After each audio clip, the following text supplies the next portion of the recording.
दिनै क'क्राझार जिल्ला दुलाराय बर' फरायसा आफादा जिल्लानि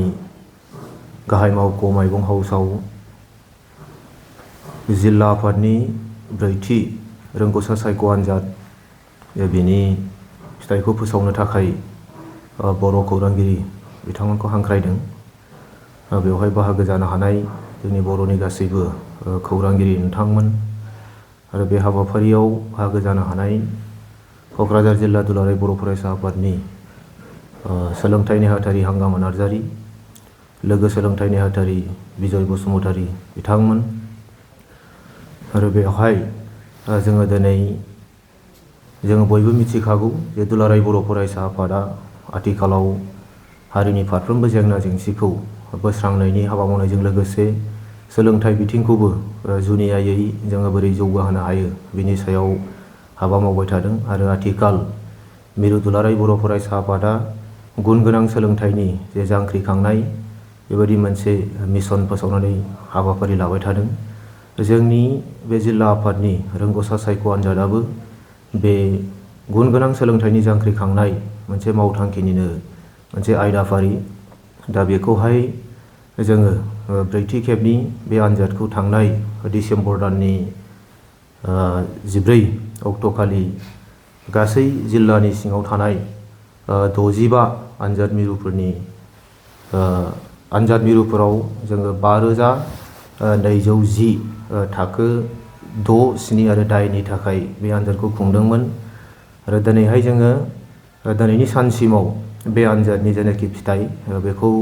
फोसावफैनो हानाय मोनसे थासारियाव फैबाय। दा गिबियाव जोङो थोंजोङै जोङो आनजादनि जेनाखि फिथाइ बेखौ फोसावनो थाखाय सिगांबाय। दा सिगाङाव फोसावखानाय बायदियै जोंना बेवहाय मोनफ्रोमबो थाखोनिफ्राय जोङो टप 3 बेबायदि सायख'गोन बा फोसावखानाय दङमोन। दा दिनैहाय जोङो बे रोखोमैनो खालामनाय जाबाय। दा फोसावनो थाखाय जोङो सिगांबाय। गिबियाव थाखो 6निफ्राय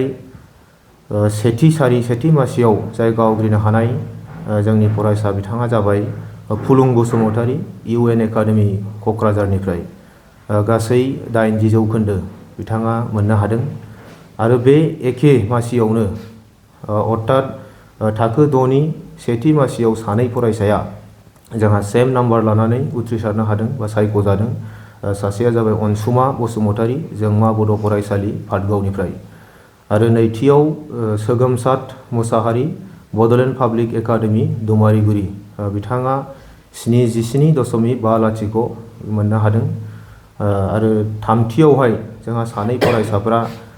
सायख'जादों। दया सागर नार्जारि, UNB भकेसनेल हाइ स्कुल हाब्रुबारि, बिथांमोननि जौखोन्दोआ 75 जौखोन्दो आरो सासेया जेनि बसुमतारी, बाथौ आश्रम फरायसालि बिसमुरि बेनिफ्राय आरो लोगोसे थाखो 7यावहाय जोंहा सायख'जादों रोखोमसाद मुसाहारि, सेथियाव गुरुदेव कालिचरण एकाडेमि दतमा, गासै जौखोन्दो 81.66 आरो नैथियाव रोदोम बसुमतारी, माइगं बाथौ फरायसालि माइनावपुर, गासै जौखोन्दो 76.66 आरो थामथियावहाय कनिका ब्रह्म आलारि हाइ स्कुल लावदङा, बिथांनि जौखोन्दोआ 75.83 आरो जोंहा थाखो 8आवहाय जोंहा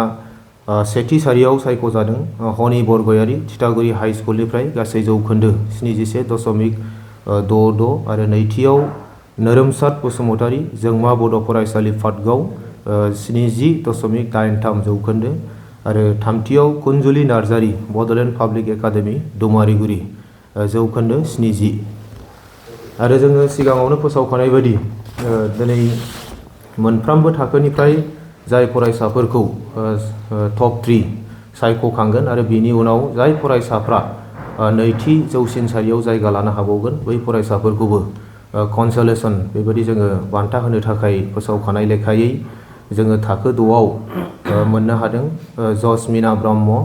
भुमका हायार सेकेन्डारि स्कुल, गासै जौखोन्दो 74.16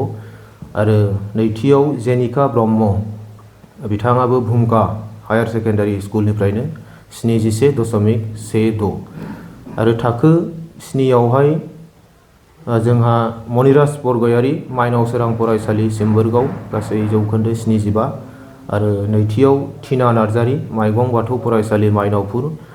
गासै जौखोन्दो 74.16 आरो थाखो 8आव जोंहा फोथायसा नार्जारि UN एकाडेमि साउथ केम्पासनिफ्राय जौखोन्दो 69.16 अनामिका नार्जारि माइगं बाथौ फरायसालि माइनावपुर गासै जौखोन्दो 67.50 दा दिनैहाय जोङो जिल्ला आफाद हिसाबै जोबोद गोजोननाय मोन्दों जोंनि ब्रैथि जेनाखि रोंगौसा सायख' आनजाद बिनि फिथाइखौ जोङो दिनै होनो हाबाय आरो जोङो साबायखर बावनांगोन जिल्ला आफादनि मानाव गेदेर आफादगिरि गाहाय नेहाथारि बिथांमोननि बोसोनजों बिथांमोननि गाइडेन्सजों बे ब्रैथि रोंगौसा सायख' आनजादखौ जोङो सामलाय आफादा मोजाङै मोजां खुंफुंनानै दिनै बेबायदि मोनसे फिथाइखौ फोसावफैनो हानाय मोनसे थासारियाव फैबाय आरो दिनैहाय जोङो बुंबावनांगोन जेनाखि जोंनि गोबां बेबायदि फोरोंगिरि गोबां फरायसालिनि गाहाय फोरोंगिरिनिफ्राय लानानै गुबुन गुबुन फोरोंगिरि लोगो फोरोंगिरि बिथांमोना जोंखौ बे हाबाफारियाव जोबोद मोनसे मदद खालामदों आरो बिथांमोननि गासै मददनि थाखायनो जोङो दिनै बे आनजादखौ आबुं महर होनो हानानै दिनै रिजाल्ट बा फिथाइ फोसावफैनो हानाय मोनसे थासारिसिम आरो दुलाराय बर' फरायसा आफादनि बेबायदि मोनसे गेदेरथार उद्देश्य गेदेरथार थांखिजों खालामजानाय हाबाफारियाव जोङो दिनै मख'नांगोन जोंनि सोलोंथाइ बिफाननि बिथोनगिरिनिफ्राय लानानै गुबुन गुबुन मावख'गिरि बिथांमोनाबो जोंखौ गनायथि होनायनिफ्राय लानानै जोंनो माखासे बोसोन माखासे गाइडेन्स बिथांमोना होनानै जोङो बे मोनसे आनजादखौ जोबथा महर होफैनो हादों बा जोङो खुंफुंनो हादों दा बेनि थाखाय जोङो सोलोंथाइ बिफाननि बिथांमोननिसिमबो साबायखर बावहरो जिल्ला आफादनि जानानै आरो लोगोसे नैबे हाबाफारियाव जोंनि जेनाखि सामलाय आफादनि मासिगिरि तुलाराम बसुमतारी बिथांखौ लाफानानै जोंनि गासैबो बे आनजाद सामलाय आफादनि सोद्रोमा सार मेडाम बिथांमोना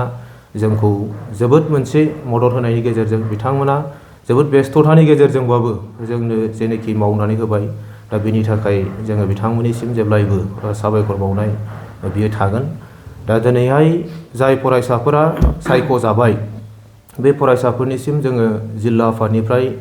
गाहाम हामलायनायखौ हरबाय आरो जायफोर फरायसाफोरा दिनै बेवहाय नाम फैयाखसै एबा सायख'जायाखसै बै जोंनि फरायसा फंबाय बिनानाव आरो जोंनि मानगोनां गारजेन दिथागिरि बिथांमोननिसिमबो जोङो खावलायनो लुबैदों जे जोङो सायख'जायाखै होननानै बेवहाय जोंहा गोसोआव दुरबल जानायनि बाथ्रा गैया मानोना जों दुलाराय बर' फरायसा आफादा आथिखालनि जेनाखि मोनसे बादायलु मुगायाव आथिखाला जे मोनसे चेलेन्जिं मोनसे जुजिनायनि मोनसे मुगा बेखौ नोजोर होनानै जोंनि साफ्रोमबो फरायसाफ्रा फरायसालियाव गेजेर फरायसालियाव फरायनाय समनिफ्रायनो गावनि गोसोआव मोनसे जुजिनायनि जेनाखि सानदांथिखौ खर' मेलेमाव सोरजिनानै दोननो हायो सोनानै लानो हायो आरो फैबाय थानाय समाव जोंनि बेनाखि मोनसे आनजादनि जेनाखि पेटार्न जोंनि आनजादनि नियम खान्थि बेफोरो फैबाय थानाय समाव गाव गावनि इयुन जिउनि बायदि मैया हाबाफारिफ्राव बा गोजौ थाखोनि माखासे साख्रि बाख्रि लानायनि जेनाखि आनजादफोरनि थाखाय बियो मोनसे एक्सपिरियेन्स जागोन दा जायनि थाखाय जोङो खावलायनो सानदों सायख'जायाखैबाबो बा उथ्रिसार जानो हायाखैबाबो गोसोआव जोंहा लोरबां जानायनि बाथ्रा गैया फैबाय थानाय समाव जोङो माबा नङा माबा दिनै बे आनजादनि गेजेरजों जोङो सोलोंथाइ मोन्दों आरो बेखौ जोङो इयुनाव खामानियाव बाहायनो हागोन जोङो बेखौ सानदों दिनैहाय जोंनि जेनाखि दिनै बे ब्रैथि रोंगौसा सायख' आनजादावहाय सायख'जाबाय बै फरायसा फंबाय बिनानावमोनखौ जोङो मोनसे थांखि लानानै दं जेनाखि क'क्राझार जिल्ला दुलाराय बर' फरायसा आफादनि थान्दै जख'न्थाया बे जानुवारि दाननि 24 आरो 25 अक्ट'आव साननैनि हाबाफारिजों खुंफुंजागोन गसाइगाव दख'रानि आवथायाव थानाय बिनियाकाटा गेजेर फरायसालिनि गेवलां गेलेग्रा फोथाराव जिहेतु जोंनि हाबाफारिया खुंफुंजागोन बै सानखालि जोंनि जायफोरनाखि फरायसाफ्रा सायख'जाबाय बिथांमोनखौ हांख्राय हरनानै जोङो बै थावनियावनो बिथांमोनखौ जेनाखि मान बावनाय बरायनाय बे हाबाफारिखौ खालामनो थाखाय थि खालामबाय गोजोन्थों।